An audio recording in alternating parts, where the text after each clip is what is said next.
За сайн байцгаана уу бүгдөө сайхан үлдсгэж байна.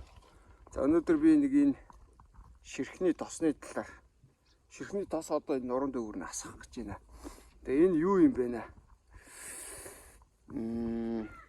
Одоо ер нь ямар ч мал байсан ер нь шимэгч паразиттай ер нь сайн тэмцэх хэрэгтэй юм бэл.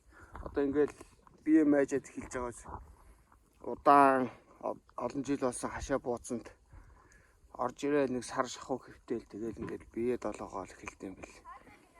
Тэгэхээр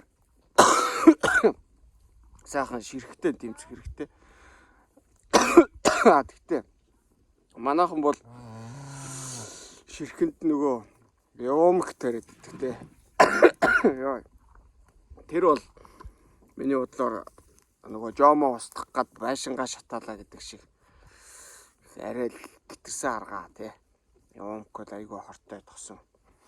Тэгэхээр зүгээр гадна талын паразитанд бол гадна талаас нь юм төрөх зүгээр авах гэж хэлж байна. Нодлон би энийг хэрэглэхийн айгүй үр дүнтэй юм байлээ. Дөнгөж төрхөөл